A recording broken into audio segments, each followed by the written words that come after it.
अद्भुत है। हमारे यहाँ 4 रात्रियों में सोने का विधान नहीं है वैष्णवों के लिए।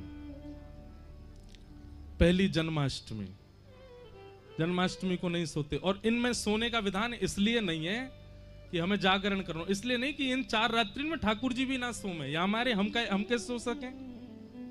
तो पहली जन्माष्टमी, ठाकुर जी रात्रि में जन्म लेकर के गोकुल आए हैं और रात भर जगे हैं, या भावसों वैष्णव जन्माष्टमी को सोमे ना आए।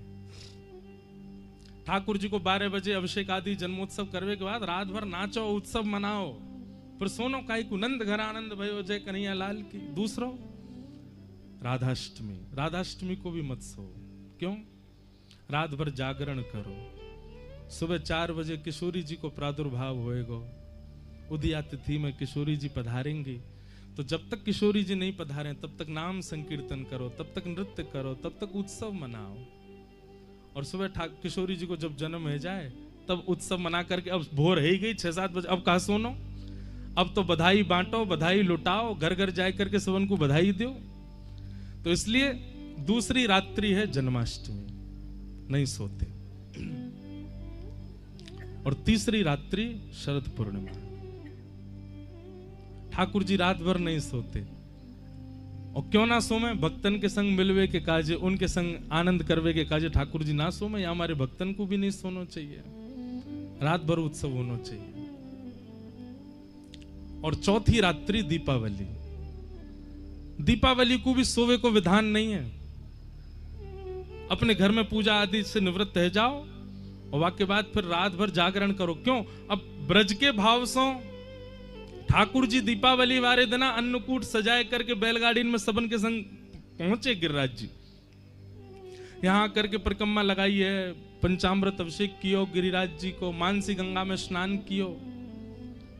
ठाकुर जी रात भर नहीं सोए, या हमारे दीपावली पे भी रात्रि में सोवे को विधान नहीं है। तो शरद उत्सव ये रात्रि को उत्सव है।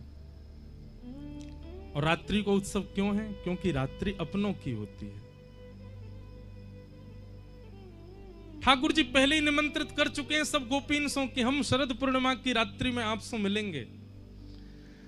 आज शरद की पूर्णिमा जब प्रकट भई, सब गोपियां अपने अपने भाव में लगी हैं। कोई दूध काट रही है, कोई अपना श्रृंगार कर रही है, कोई अपने बालक को दूध पिला रही है, कोई अपने पति को भोजन करा रही है। सब अलग अलग क्रियान में लगी हैं और सब खिड़की से देख रही हैं कि शरद पूर्णिमा को चंद्रमा प्रकट है कि ये वही रात्रि है जहां रात्रि के लिए ठाकुर जी ने हमको निमंत्रित किया कि हम वादना मिलेंगे।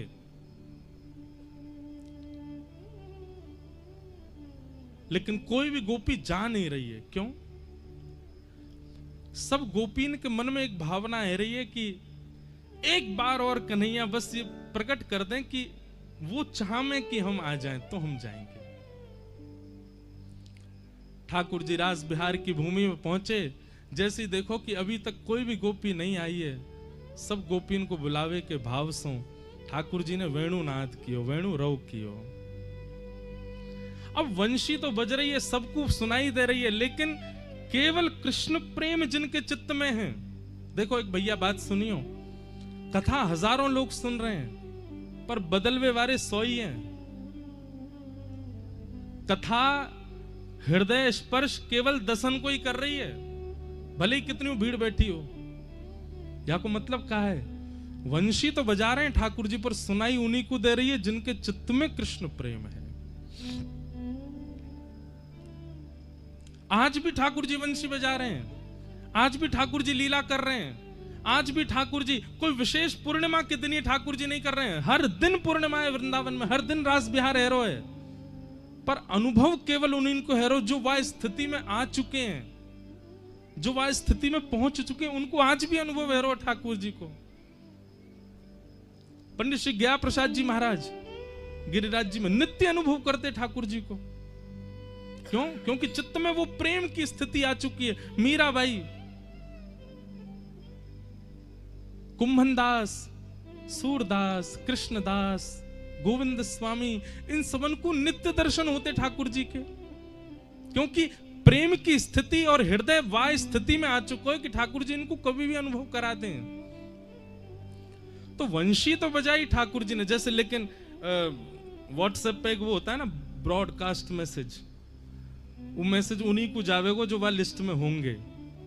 ऐसे ठाकुर जी ने